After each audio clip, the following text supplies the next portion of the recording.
বর্গমূল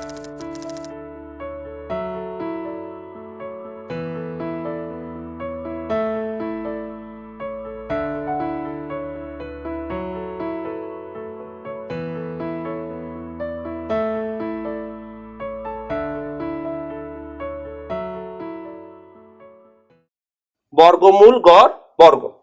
তাহলে বর্গমূল গড় বর্গ বললে আমরা কিভাবে বের করব? এখন আমরা লিখতে পারি এভাবে যে n সংখ্যক অণুর জন্য আমরা বর্গমূল গড় বর্গবেগ বের করতে যাচ্ছি। তাহলে প্রথমেই আমরা প্রত্যেকটা অণুকে বর্গ করে তার গড় বের করব। c1 square plus c2 square এইভাবে cn স্কয়ার। কতগুলা অণু আছে? n সংখ্যক অণুর বর্গ।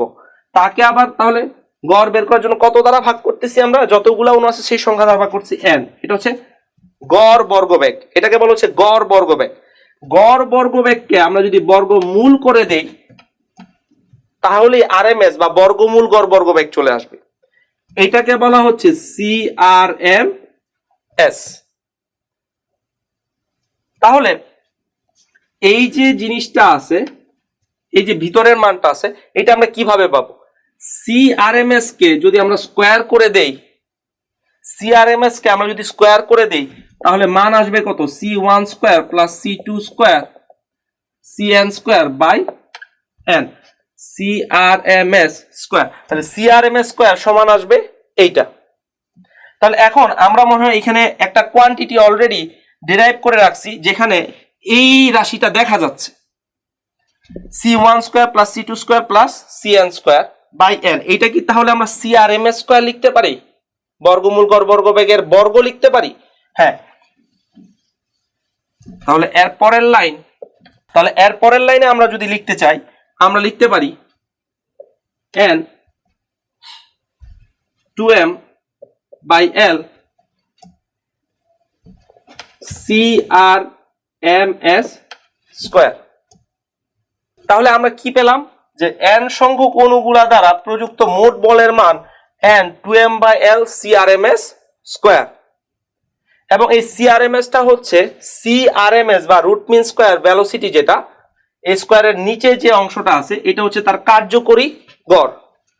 এটা হচ্ছে কার্যকরী, এইটাকে আমরা সবসময় মনে রাখবো, এটা হচ্ছে কার্যকরী গড় বেগ।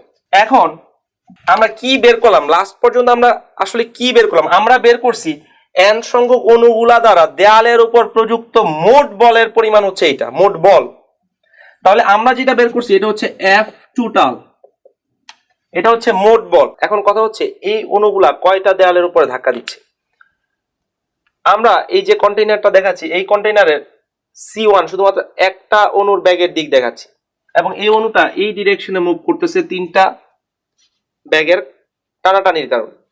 এখন আমরা যদি এই যে ব্যাগের দিকগুলো, এই ব্যাগের দিকগুলোর দিকে তাকাইলে আমরা দেখতে পাই যে এক একটা অণুর ব্যাগ এক এক দিকে এবং প্রত্যেকটা অণু গিয়ে এক এক দেয়ালে ধাক্কা দিবে। তাহলে n সংখ্যক অণু শুধু কি এটা একটা দেয়ালে ধাক্কা দিবে না, এট এ টাইম সবগুলা দেয়ালের মধ্যেই তারা ধাক্কা দিবে, সবগুলা দেয়ালের উপর ধাক্কা দিবে। তাহলে এই যে বল F টোটাল, এটা কি শুধুমাত্র একটা দেয়ালের উপর প্রযুক্ত বল নাকি এই 6টা দেয়াল? কারণ আমরা জানি একটা ঘনকের 6টা তল, তাহলে এই 6টা দেয়ালের উপর প্রযুক্ত বল। তাহলে আমরা জানি এই F টোটালটা হচ্ছে 6টা দেয়ালের উপর প্রযুক্ত বল।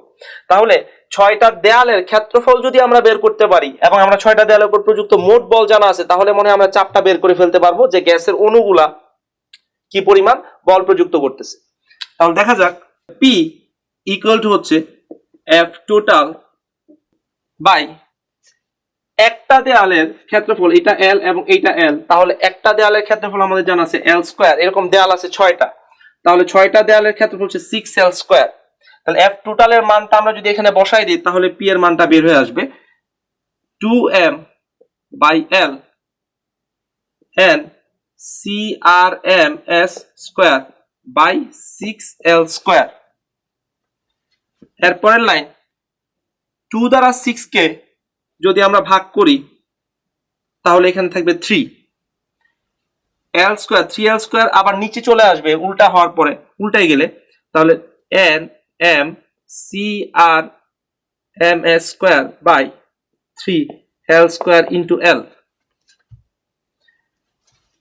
But L square into L মানে হচ্ছে L কিউব।